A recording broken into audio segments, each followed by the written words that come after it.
All right, well, it's 4 o'clock, so welcome to the webinar. Thank you, everyone, for joining us.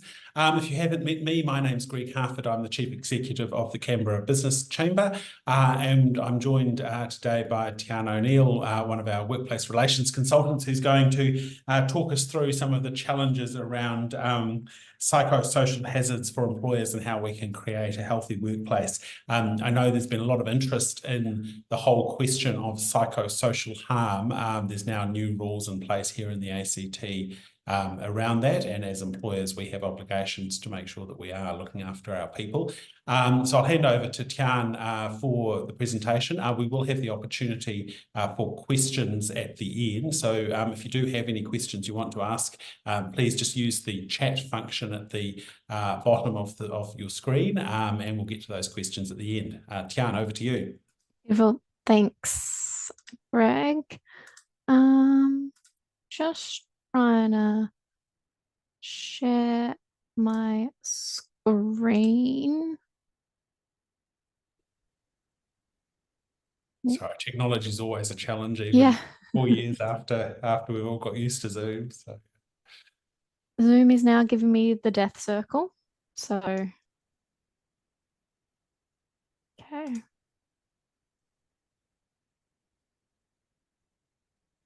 Just going to bear with, sorry.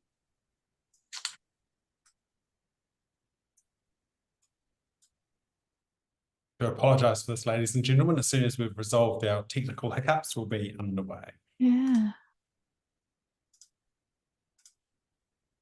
We've still got a few people arriving into the webinar anyway, so Perfect.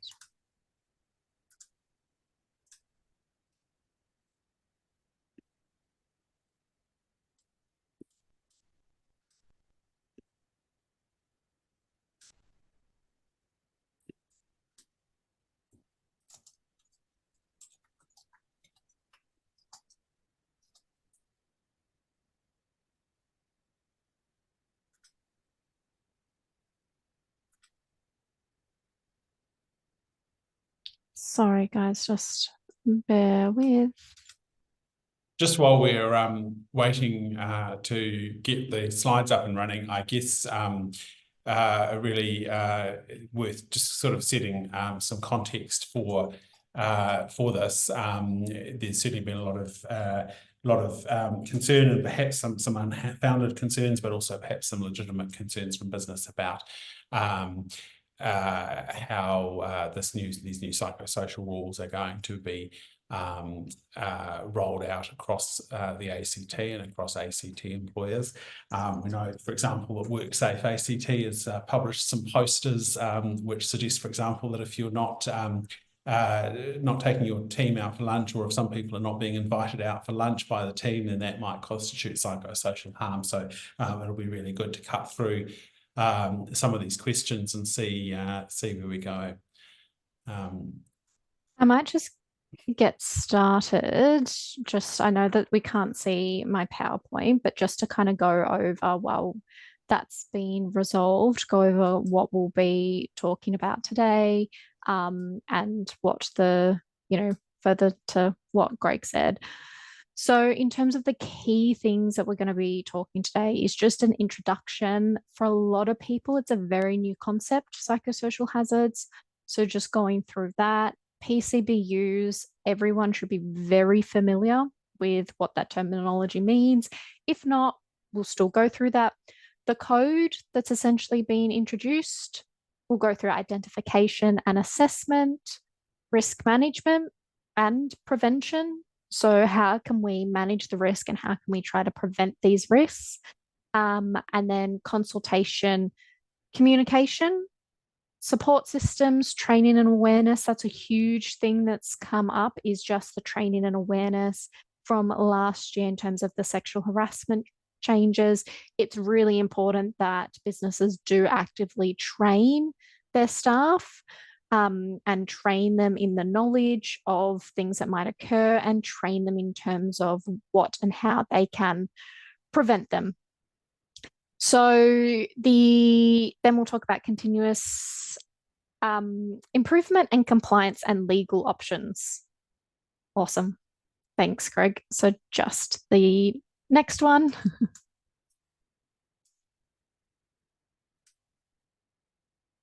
Next slide.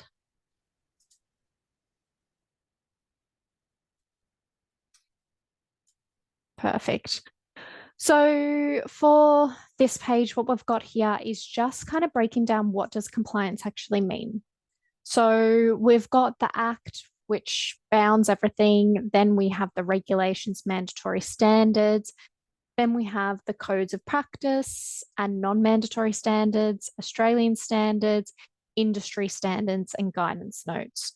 So it's important that everyone is working to make sure that they provide that safe environment and the WHS obligations are met. And by taking the appropriate measures, just making sure we're really protecting the health and safety. So this is just breaking it down into what does that compliance structure look like and where are the codes in terms of the acts and the regulatory standards. Next, please. So what are they? Here you'll see there's a couple of examples of what they are. So they might arise from design, management of work, the working environment, plant at a workplace. So that is a error, but essentially that is just the workplace interactions or behaviors, and anything that might cause psychological harm. So that could be the work structure, how it's set up. If somebody feels like they've been really segregated from their team, what does that environment look like? How is that environment for them? How is it conducive to them? Next, please. So this is just a little example of what, and I've tried to use more pictures because I find that sometimes the PowerPoints can get very wordy. So what can psychosocial hazards do? What can they cause? So the big two factors is anxiety, depression. They can also cause significant stress. So all these factors kind of feed into each other. They can all link to each other. We see a lot of stress in the workplace. So that's probably a huge one.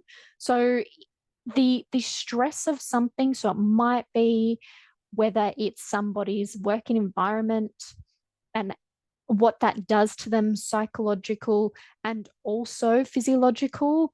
It's the response in the body. So through doing all this and building these codes, I've essentially said that we need to put something in place because the past focus was so much so on that physiological injury.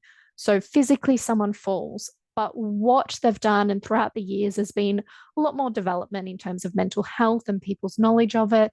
But essentially we can say now that there is a significant impact of what's happening when someone is impacted psychological, and that is now causing a physical effect to them. So it's not just a psychological effect, but it can actually do a lot of damage to someone. Next, please. Beautiful. So a PCBU is, as a lot of people could imagine, if we're taking it back to basics, unlike employment law, we do have that WHS is governed at a state level. So this is where we've brought it down, and this is where we need to look at the PCBU. So in terms of the most important principle of WHS is that employers, businesses, anyone that falls under the definition of a person conducting business or undertaking. So that's what the PCBU term refers to. Those people have a duty of care to ensure the safety and well-being of people within their workplace. So critically in this, we need to remember that the legislation defines health as including what I said before, both that physical and psychological health, and the physiological issues are now being referred to, and a little bit interchangeable, into the psychosocial issues, which is what we're going to focus on today and what we are focusing on.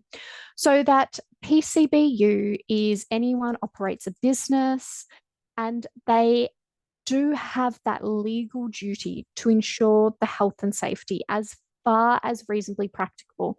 So that's another key point, that it's a level that it's not where it's unreasonable. So if someone's doing something very silly, someone is not following directions, you've made it clear and clear again and again, and you've done all that you can as far as reasonably practical to prevent that hazard, that will get looked at. So we need to look at these are the people who have the company partnership, operates a business. What's their relationship? So it can still be franchise, it can still be subcontractors. Again, it's just the person conducting business or undertaking. They're not persons employed solely as workers. So that is really key in that it's not just that they need to have that employee-employer relationship. So next slide, please. Part of the responsibility in this, and I know this is quite a text-heavy site, I believe you will get a copy of these PowerPoints. I know that was someone's question, but if you wanted to just take a snippet of this, please feel free to do so. But essentially here, I'm just going to focus on what the PCBUs need to really do as a priority. So I've got on this side, it's just the duties and how the duties are broken down, because there is still an obligation from the employee, but to kind of focus mainly into the duties of the PCBU. So we're ensuring proper consultation. So that means that with workers about health and safety matters, ensuring the work environment, so whether that be systems, machinery, equipment, properly maintained, ensuring adequate workplace facilities. So that means their desk, their environment in which they're working, because that can very much lead to a psychosocial hazard. Ensuring that the information training, the induction, supervision is all provided, ensuring the workers' health, the workplace conditions are monitored, resolving WHS issues promptly, and notifying incidents. So that is really key, is the notification of incidents. We do have this concept of other persons. So when you get to other persons at the workplace, so that might be visitors, they do need to take reasonable care of their own health and safety, and must take reasonable care not to negatively affect other people's safety. So that's really key. Another key thing is that a person can have one or more duty. So it might be that, they're an employer and they might also be an owner, and they can kind of correlate. So you might also be the employer and you might be a supervisor. So just making sure that the duties are really clear. The reason why, and you might say we started off really honing in psychosocial hazards, we've stepped off to the PCBU. This is part of forming in what is your duty when it comes to the psychosocial hazards, and what is your duty as that PCBU to make sure that people are safe and you are putting all the correct steps in place. Next slide, please. So this is just a bit of an overview again of what the officers are, who they are rather, and what they're responsible of. So you'll see that it just kind of shows a really good outline of the key things that are required. So, what they need to acquire, keep up to date, ensure that there's appropriate resources, verify provision of resources, and just it's a continuous. The reason why this is a circle, it is just to show that it's a continuous flow. It's a continuous requirement. It doesn't really stop. Every day when you come into work, it is your responsibility to make sure that these are all going through as officers. Next, please. So the code now, I'm not going to go through too much in terms of the legal sense of the code, but it's more here of how does it fit in. So this is what was introduced.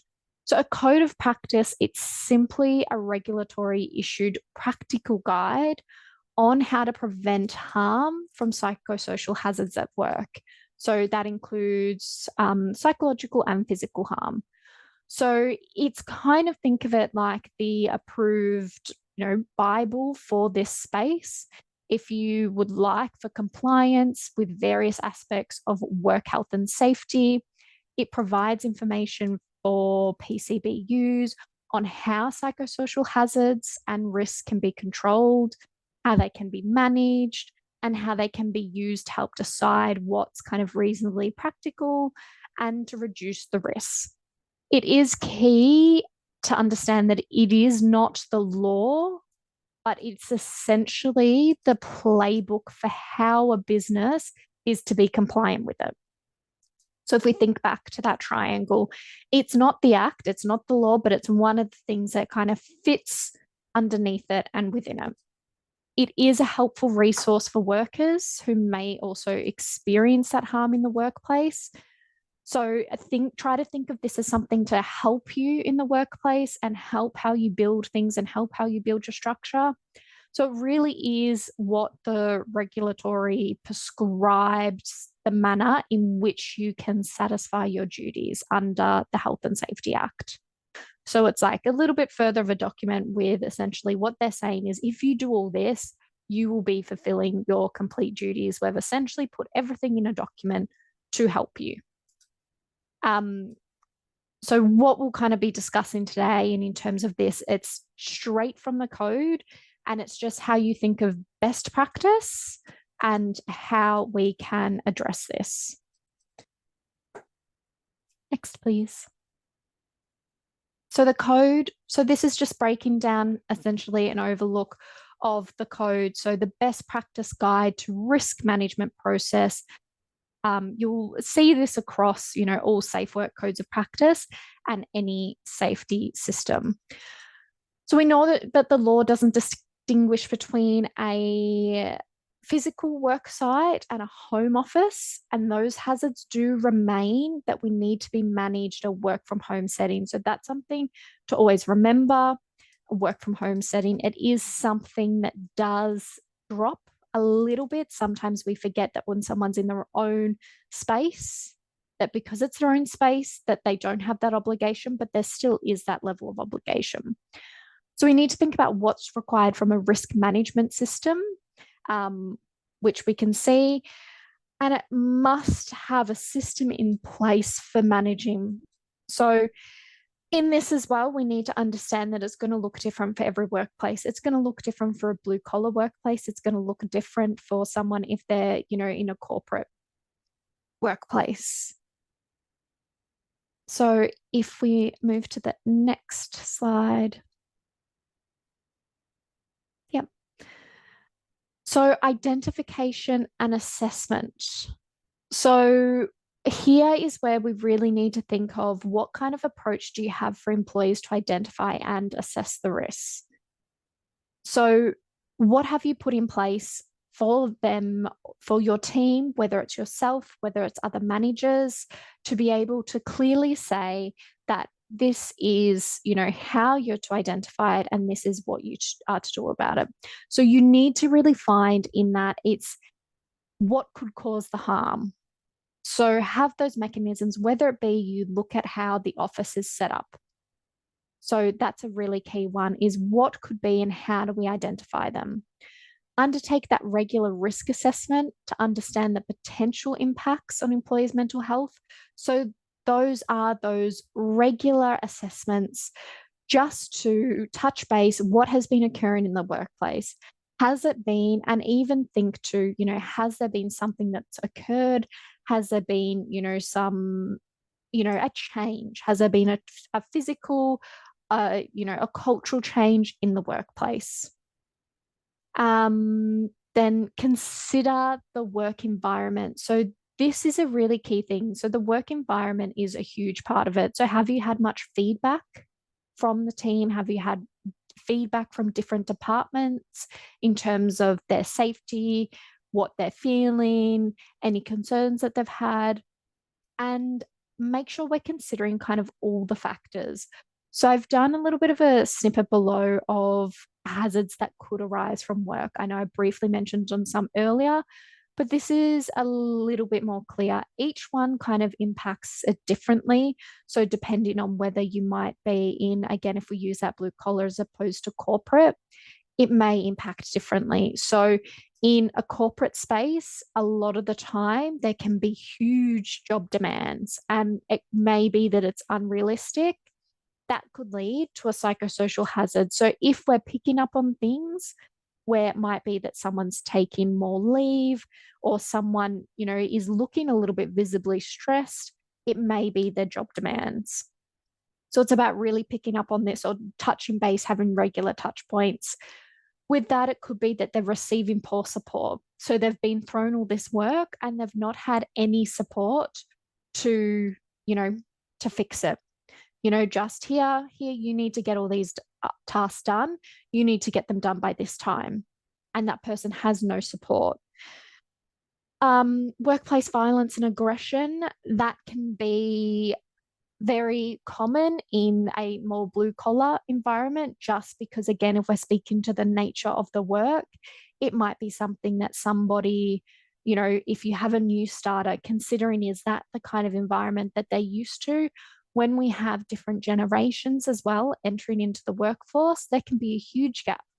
With what, the generation before us, that with how they would work and their conversations, as to the generation that's now just entering the workforce. So we just need to be really mindful of this. When we're assessing the risk, really key, understand the nature of harm that could be caused. So what is this causing? What if somebody has continuous job demand and they're not getting that support? What could that cause, and how did that hazard get caused? So what caused it? So just so we can do a little bit of a review of, this is what this has come from. Maybe it's some poor planning from management. Maybe it's poor planning from other factors in the business. So risk mitigating, putting in those mechanisms to make sure that that doesn't happen.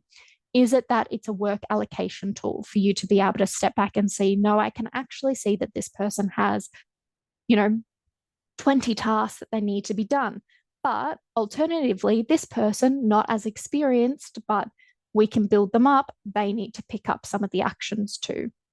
So really thinking about what you can kind of put in place there. When we get to the control, which we'll talk about, it's about implementing, and again, we're going to that reasonably practical of how you can control that. So next slide, please. So risk management and prevention, I did just talk about this slightly. So we really want to, and a huge one that happens is that burnout, as you can see with the matchsticks. So what can we do to mitigate this? How can we prevent this? Clear policies and procedures can help. Undertaking training in terms of culture, I mentioned before, work allocation, that can be huge. We really need to look at the likelihood of the risk occurring, the degree of harm, the availability and suitability of elimination. That's a key one, because we need to think about what is realistic in this.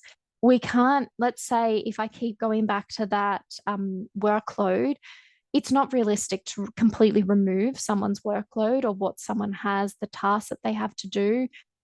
That's completely unrealistic. So what is available,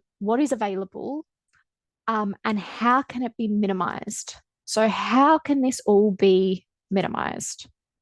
So we just really need to think of, with the knowledge as well, Does somebody have enough knowledge to know that something is a risk, that something could end up as a risk? Have they been trained in terms of understanding that if this continues in this way, what might occur with it? And again, we're not saying to eliminate it completely. It's just about educating. If somebody's educated on possible signs, which might lead to fatigue, then they might, be able to point out earlier, I think this is what's happening. Again, if managers have identified, signs of someone who might be borderlining or getting very close to burnout or demonstrating signs of stress, it might be where you're in that position to pull it up quicker. And that's where by having these things in place, you can do. Cost is a huge thing. So, like any business, especially small businesses, is looking at the cost. So, after you've kind of assessed the extent of the psychosocial risk, the availability or the available ways of eliminating that or minimizing, need to think of the cost that's associated with eliminating or minimizing that risk. So, is it grossly disproportionate to the risk? So, again, we can't completely eliminate all kinds of workload. Sometimes it is expected in people's role to go a little bit above, a little bit outside. We need to look at that. What is the cost compared to minimizing that completely or removing that completely? Is it reasonable within their role? So that does become a factor. Next slide, please. So here I've just got a little bit of a table. Again, will be shared, but if you do want to have a quick screenshot, please do. So it just kind of looks at how we can work towards eliminating the risks. So we've got a little thing there, DFS. So duration, frequency, severity. When you're looking at somebody, you're looking at their exposure, how often it's occurring, and how bad it is. So consider how long or how frequent, how often, how significant workers are exposed to this hazard, and that will outline the level of risk. Next, please.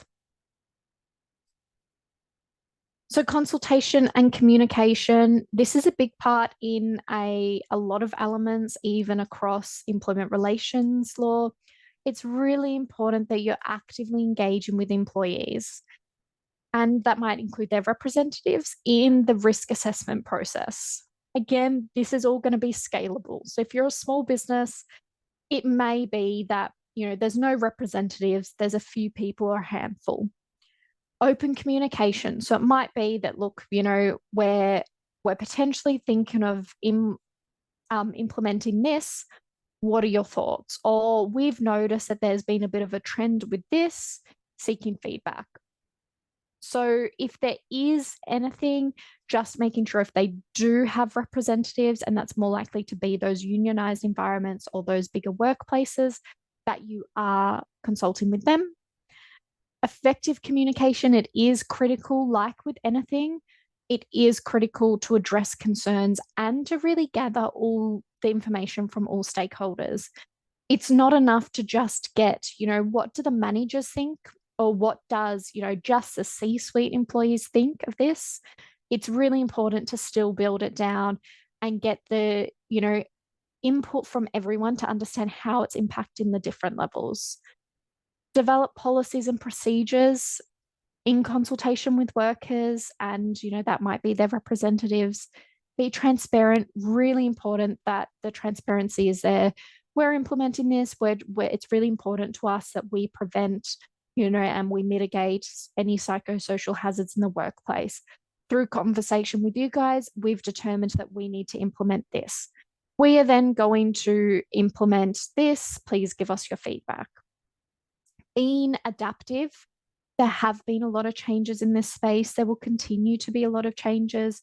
So it's really important that you do have that adaptive nature and you're educating. So it's not so much to just implement that policy, but also kind of teach your employees, even your managers, even yourself with this is a part of it is that education.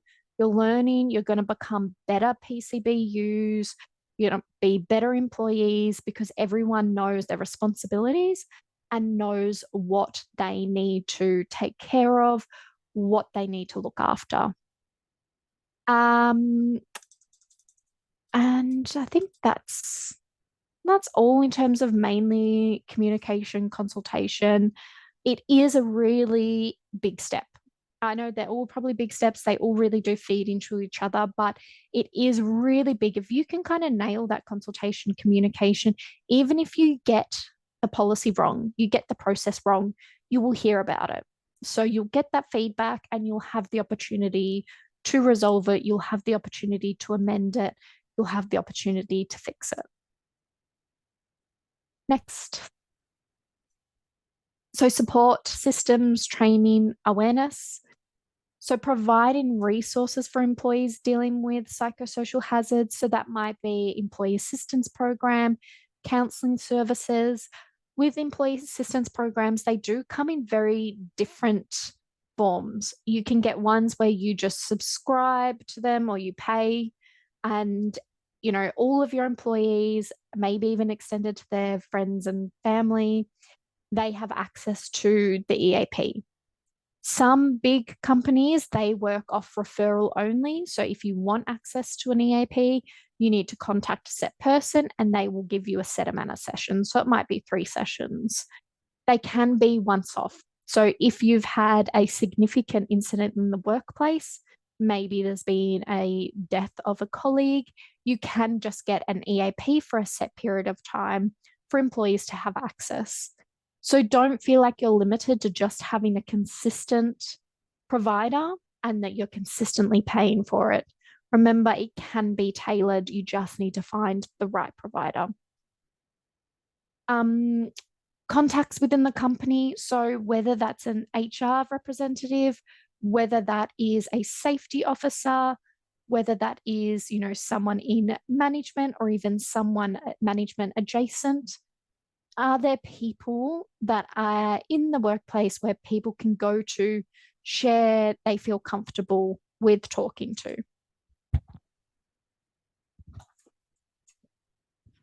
Sorry.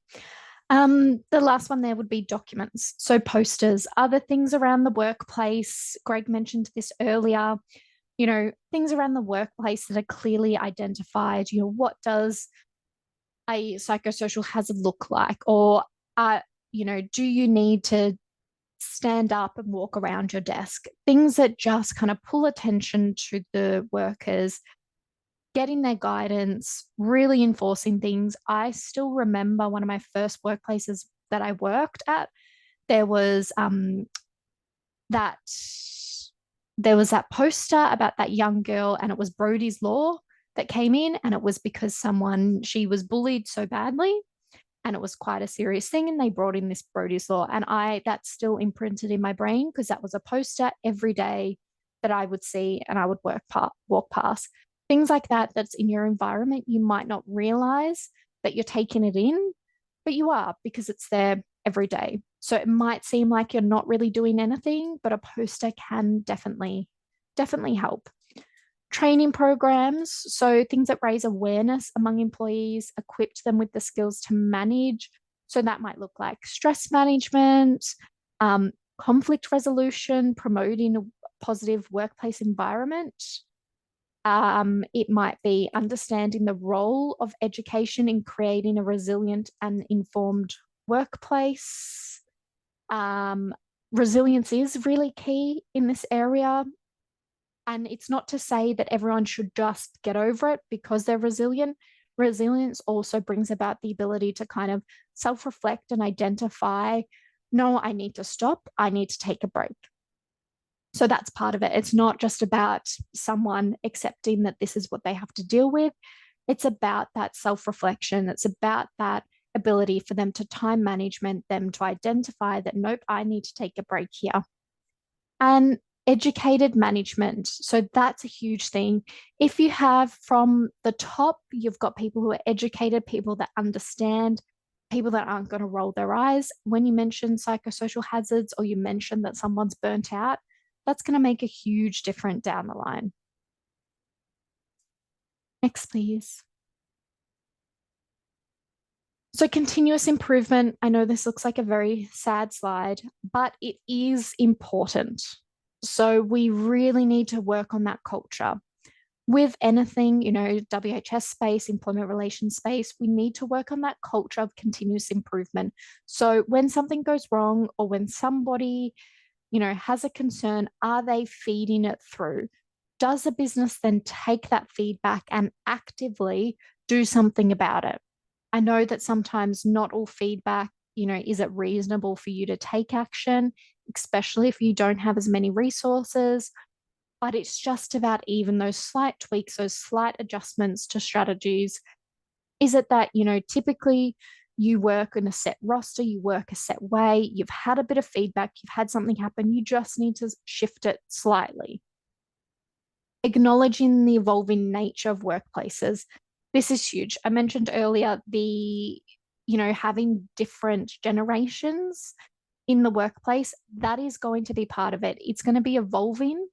You're going to get new workers. Your culture is going to shift.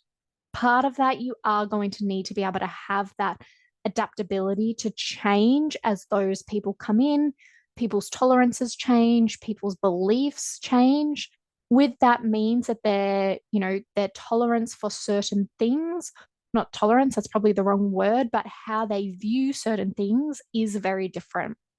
So it's just about keeping that adaptability. You might implement something that works for the team that you have now, but it might not work for the team that you have in 10 years. And it just means that you need to remember, keep doing that communication piece, because that's where you're going to get that feedback. Next, please. So practical ways to control the hazards. So review the workload and design.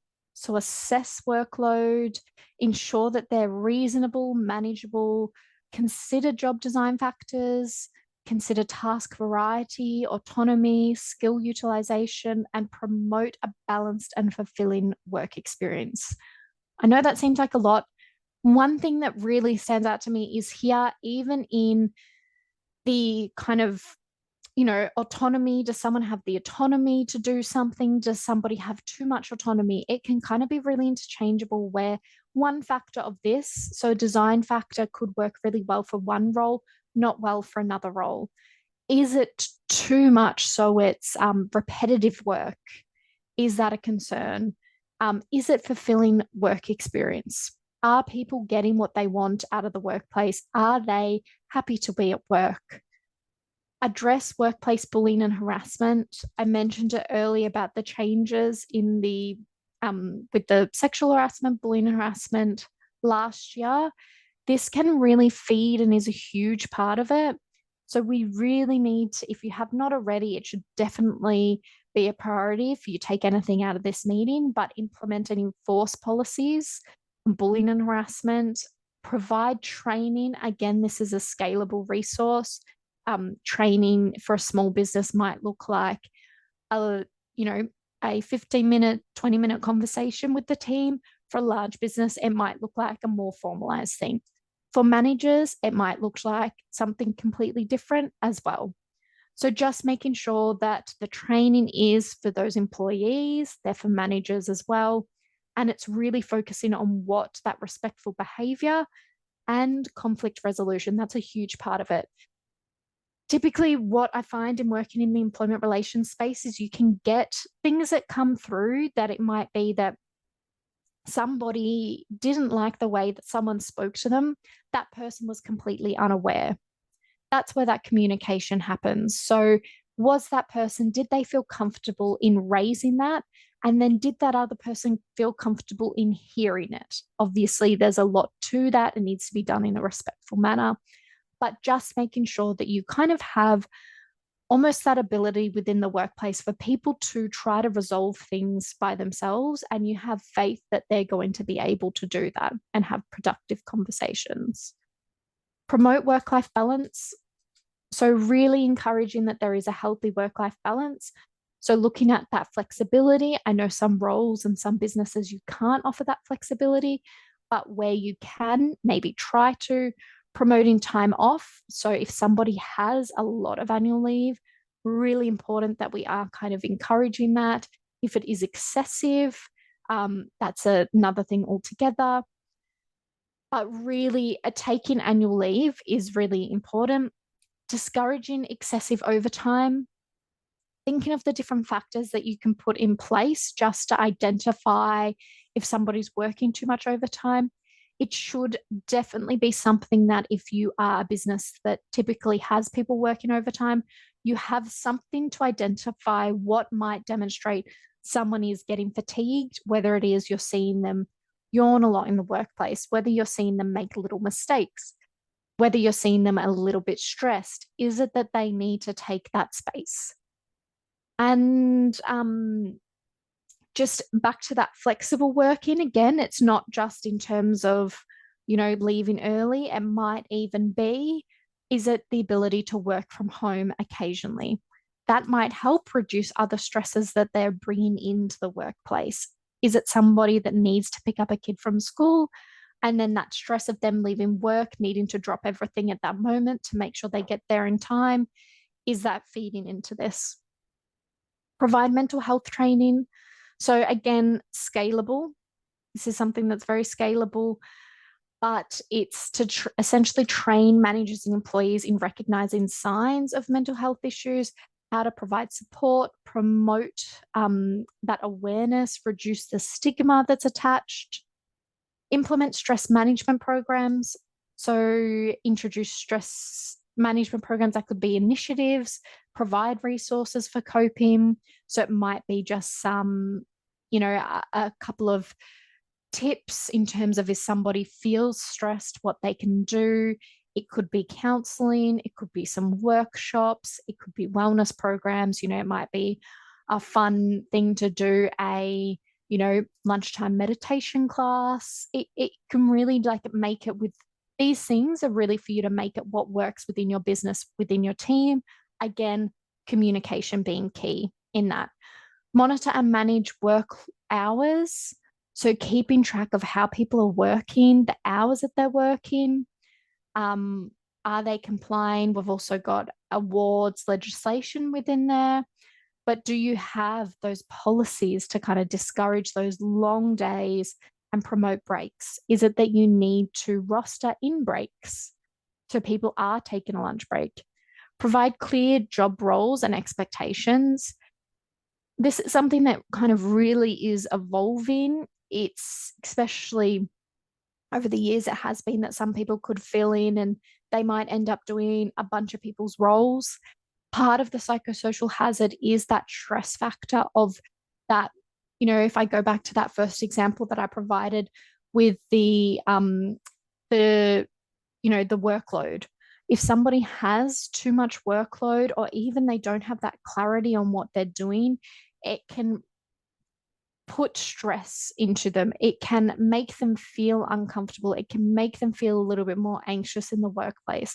It can make them feel really unsure, and they're kind of sitting in that uncomfortable spot. So it's really important that we are providing those clear defined job roles, whether that be in a position description and it is clear. They've got clear responsibilities of what they need to do. They've got clear expectations of what's required for them and what's expected of them. There's any ambiguity, uncertainty, it does lead to stress and also job dissatisfaction. So, really important that these are really clear. Also, they need to be reviewed. They should be current. It's natural and completely normal for jobs to evolve, for work to evolve. Just making sure that with that evolution is also the change in, whether it be that job description, position description, and there is no ambiguity in that, and they're very clear on what's required from them. Next. So just leaving you off with some practical tips. and what you can kind of, if you take anything from today, what are you taking? So firstly, ensuring that the environment is safe. So no matter what the workplace is, it does need to be safe, secure, and that is just kind of the core one. Managing the risk of remote work also means ensuring that you have measurements in place to monitor that health and well-being. So that's a really key one. If there are any people that do have working from home workers, that there is an element where we are kind of touching base and we are checking in on those people to making sure that they're in a safe environment. Creating that respectful culture. One thing to create the culture, a second thing to actually live by the culture. You know, you can create values, you can create fantastic values, but if you don't live by the values, it doesn't mean anything. So really important that you are kind of creating that culture and you're sticking to it, you're living by it. It is the fundamentals of the business. Implement best practice in the workplace. So review the existing workplace policies, procedures, ensure they're equipping employees with the information, the tools, the requisite to protect psychological safety to the extent, again, we're going back to reasonably practical. Those appropriate workplace policies, they will help determine if employees have been provided with clear, lawful, reasonable directions about the performance of work from home as well. So just really important. It is something that if you've ever had a visit from, WorkSafe or an authority, they do quite often request those documents. They do request the policies. They do want to know where they are, how accessible they are. Regulated training and information. So have that information available. Is it on the wall? Is it in a clear, accessible place? Is it, is the training, does you make sure that everyone gets trained? Does everyone know how to report risks? Does everyone know how to report incidents? So really important that this is regular, just so there's no one that's kind of slipping under or any new starters or anyone that they haven't missed it. Address that unsafe behavior and hazards early on. Don't let it keep going, because again, that will impact your culture, will impact the tolerance of the business of what it seems like you're allowing. So make a proactive culture of when you see something, you say something, you report it, and you know where to report it, you know how to report it. If you see warning signs of burnout, if you see warning signs of stress, overload, demand, it's crucial that you have those things to be able to measure. Does a manager see that? Are they actioning it? Are they escalating it? Or are they ignoring it?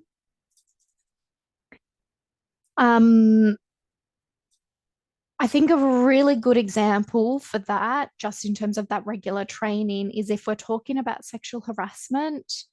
Sometimes it's, it might be different levels within the business. A form of harassment is kind of seen as a daily working, a bit of a joke, might be in their daily life. So whether that be sexual jokes, gendered teasing, giving inappropriate nicknames.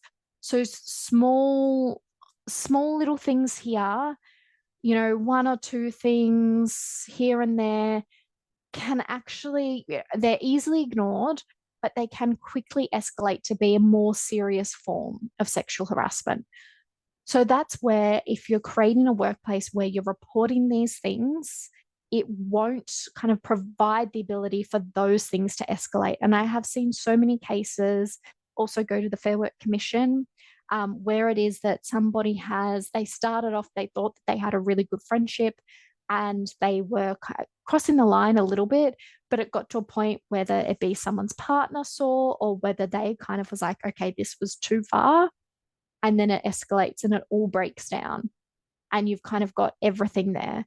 So just making sure that that doesn't become part of the culture. and people are educated to identify it. So if you've got a manager identifying it, they are actioning on it. Encouraging culture of reporting. So very similar to that. Once you've got the ability to identify it, are you addressing it? The active responses or complaints to reports of unsafe work. So how quickly are you actioning it? How quickly are you responding? Regular and documented consultation with workers.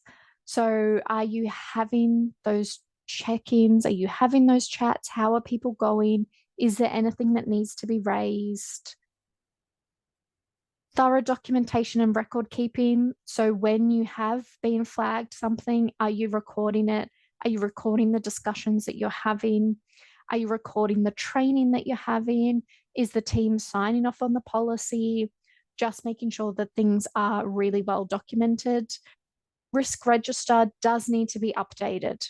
So whether that's updated for currency, whether that's updated to make sure that it's reflective of what's occurring. So has there been a risk identified? Has it been reviewed? Has it been settled? What was the outcome? So making sure that that is an accurate reflection of what's occurred. Detailed incident management procedures. So if an incident does occur, what are the next steps? What are the next processes? How can we prevent it from getting to a spot where somebody, it becomes a more serious hazard?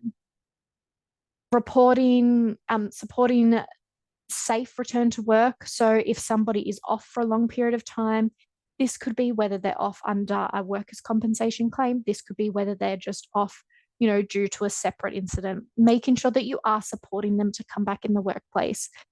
A big one and a big barrier can be when somebody goes on parental leave. It can be quite huge for them, both mentally and physically, return into a working environment.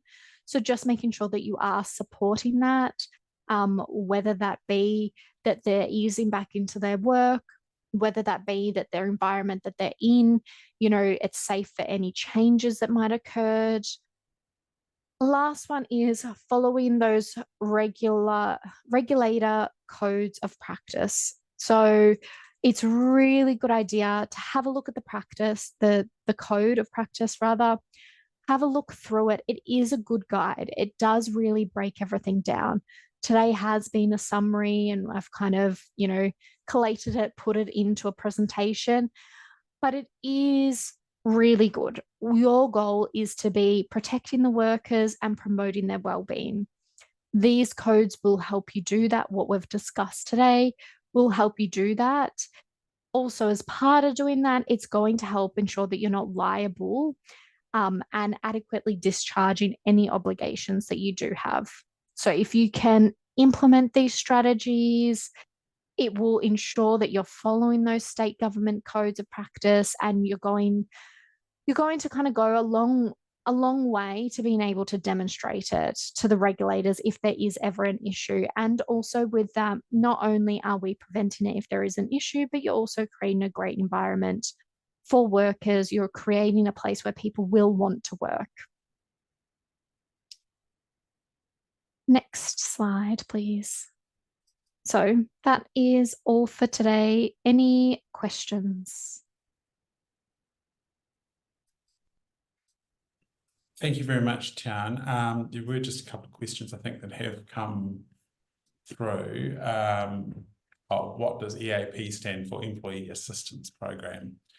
I guess, Tian, if I could just kick off with one question, and that is that, like, it seems to me there's a big difference between some of the behaviour that might have been quite commonplace in the workplace in the past. For example, when I was a very young employee many years ago, it was quite commonplace for my boss to be literally yelling at me and slamming doors and that sort of stuff, which I would be horrified if that was happening now. But that's a big difference between a situation like that and low job control, where perhaps someone has been employed to do a particular job for particular times, and they have to, pack a number of things into a box, for example, but that doesn't necessarily mean that they're not being treated well, or indeed that while they might not be happy with that, that the employer is somehow responsible for that. I mean, do you have a view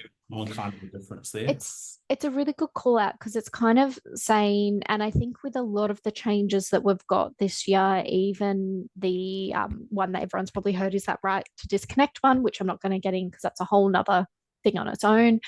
But it's that it needs to be relative. So if someone's accepting a job, they know that it's a very, you pack this box, you're packing boxes all day. If that is their job, they're really clear, they've got that clear job description that says that that's what they're required to do. It's not so much that they would have that, low control or small control over their role, because that's clearly what they need to do. In terms of that, it might be finding ways of, and again, it depends on the business as well. Is it that they have control in how they pack the box? Do they have the ability to provide feedback on how they pack that box? Is it kind of that, structured very much, you must pack it this way, don't tell me any other way, don't speak to me about any improvements you might have? So something like that. So it just needs to be scalable in terms of the role. If it's someone who's more corporate job, so being in that office space, low control is essentially being told how to do your job and, how to do all of it. So let's say if it was me providing advice and I essentially got told, you must provide your advice in this manner, you must do it this way. That would cause me a lot of stress, especially because I would need to learn how to provide it in somebody else's form. So it just needs to be scalable. Yeah, but sometimes that's the job, right? So yeah, exactly. Employees do, I think, need to be resilient enough to manage situations that are evolving and to be able to take direction. Exactly. One of the other things you sort of said was, well, is the job fulfilling? Are people happy in their work? But there are always, unfortunately, some employees who perhaps, are not as happy as they might be.